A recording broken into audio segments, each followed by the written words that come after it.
Man, why does E3 get such a bad rap? I mean, I don't really see that much wrong with it myself. It's just a fun show of games. I don't see why anyone wouldn't like watching. All of this just works. $599 US. Save it for the ring. Save it for the ring. Okay, you've made your point, but what if I told you it wasn't always like that?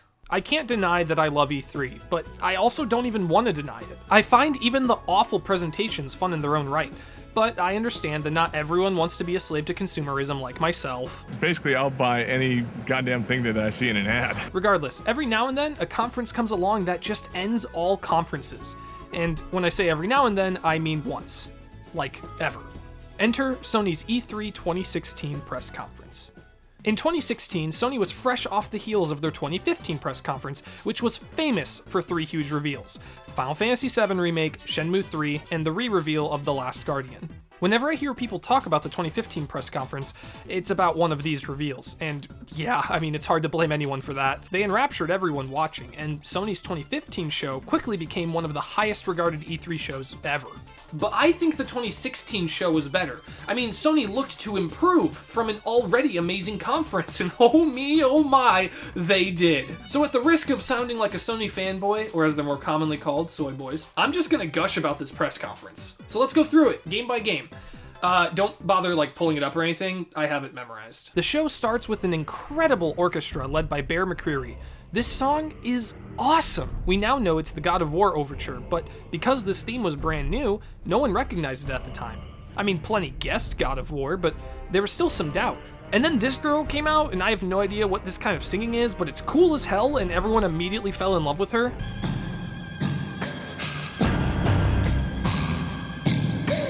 I just love this song. I love everything about it. The instrumentation is epic, the orchestra is energetic.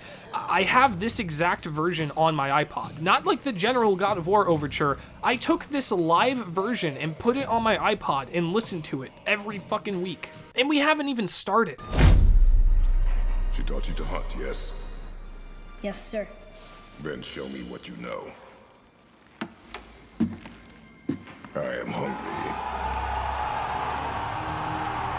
This is still one of the coolest goddamn moments I've ever seen at E3. Just everyone's reaction with freaking bearded Kratos.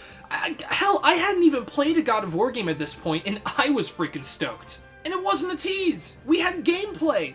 10 freaking minutes of it. And it looked amazing.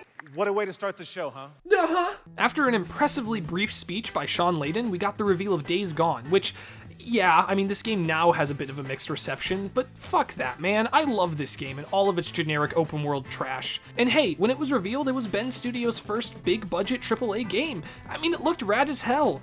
Regardless of the game's actual quality and your feelings towards it, I genuinely think this was a good trailer. And then Sony asked, how do you top the re-reveal of The Last Guardian from 2015?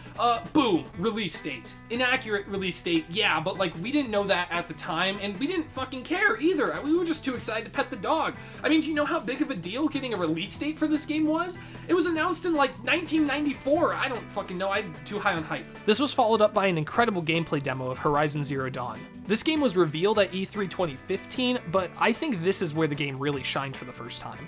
We got some amazing uninterrupted gameplay showcasing dialogue trees, overriding machines, environment destruction, and some sick combat based around targeting weak points. This game had already won over my heart because of the robot dinosaurs, but this was what convinced me it was going to be something truly special. After a great trailer for Detroit Become Human, which showcased just how many endings some of the chapters have, it was VR time. At this point, we knew that PSVR was coming, but we still weren't sure on what must-have titles the hardware would support. And I mean, hey, good on them for jumping straight into it. They started with a horror game, a classic choice for VR. And hey, looks pretty scary. Huh. I wonder what series this is. I mean, all I know is it's definitely not Resident Evil, considering Resi 6 is so action-focused, and oh my god!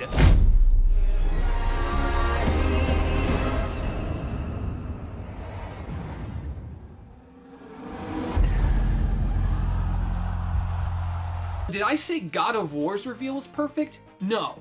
This is perfect. This is perfection. Freaking gameplay, a beloved IP, a release date that's 7 months away, being nothing like Resident Evil 6. I mean, knowing that Resident Evil 6 had gone so off the rails was a large part of what made this reveal so great, but I don't care. Resident Evil was returning to its roots. That's awesome. That's exciting. Sean Layden came back out to confirm a price and release date for PSVR, which, yeah, it was expensive, but god damn did Resident Evil 7 sell it to me. Admittedly though, I do think this is where the show started to slow down. But, I mean, hey, everything here was still better than most other conferences. They showed Farpoint, Star Wars Battlefront X-Wing VR mission, Batman Arkham VR, Final Fantasy 15 VR experience, which never came out, but I won't tell if you don't. Hell, I was even impressed by the Call of Duty section. They didn't show the logo until the end, so I was genuinely interested in this. They tricked me! This was followed by a decently exciting Crash Remake reveal, which wasn't really that badass due to the lack of any gameplay. And also they called them remasters, which makes it super unclear what it even was. I think if they had said fully remade, people would have gotten a lot more excited right away. And admittedly, the weakest part of the presentation was after that, where they showed Skylanders, Imaginators, and Lego Star Wars. Not like absolute garbage, but yeah, no one really cared. But hoo boy, did that turn around quickly.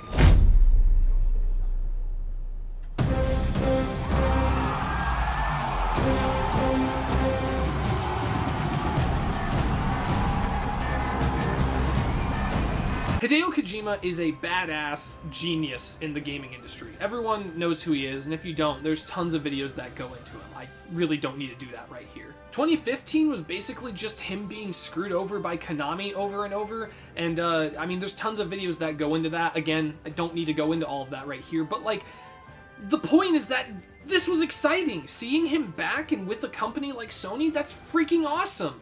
And they knew! Hello everyone, I'm back! The Death Stranding reveal trailer told us very little about the game, but that's really just a Kojima thing. Besides, I don't care. I don't think most people cared. It was cool. It was cool. That was so cool. It was cool, man. My throat hurts. I gotta calm down. Holy shit, Spider-Man? Just stop. And then they ended with Days Gone gameplay, showcasing a horde of zombies. I'm sorry, freakers. And this is cool freaking gameplay. Maybe not a badass moment, but the hordes in Days Gone are impressive, and this genuinely got me excited for the game. While putting it at the end was certainly unorthodox, I think it was a strong closer. And with that, the Sony press conference came to a close, and so began my quest to accept the fact that my life had just peaked. Okay, for real though, if it's not obvious, I like hype. I'm a passionate guy, and I like having a good time, and goddammit, getting hyped for shows like this is fun. I wanted to make this video just to share those feelings because, man, all I ever see online is people talking about how E3 sucks and how you shouldn't get excited for E3 and how you should avoid hype like the plague. But, man, fuck that. Hype is fun. E3 is fun. It's all fun. It's a good time. I mean, obviously, most press conferences aren't this good, but, like, this is just an example of a press conference with a ton of highs in it. E3 has highs. Every E3, there is a freaking awesome announcement that gets me excited like this. And I know this show wasn't perfect. I mean, with the exception of Horizon Zero Dawn and Resident Evil 7, most of these games took like 10 years to come out. But god damn it, objective flaws be damned. Am I too excited about a fleeting moment of the past that only existed to advertise overpriced games to me and keep me trapped in the capitalist market of the world economy? Definitely. But fuck it, man. I'm officially embracing my new identity as a soy boy. So now if you'll excuse me, I'm gonna go pretend I'm not a month late in filing my taxes and watch it again. Send help. Hey guys, thank you so much for watching. It means a lot that you watched all the way to the end. If you liked it, please subscribe. It would mean a lot and send a message to YouTube and me that you want to see more of this content. Now that I've got you here though, I figured I'd go ahead and tell you my life story. So I was born on a small farm and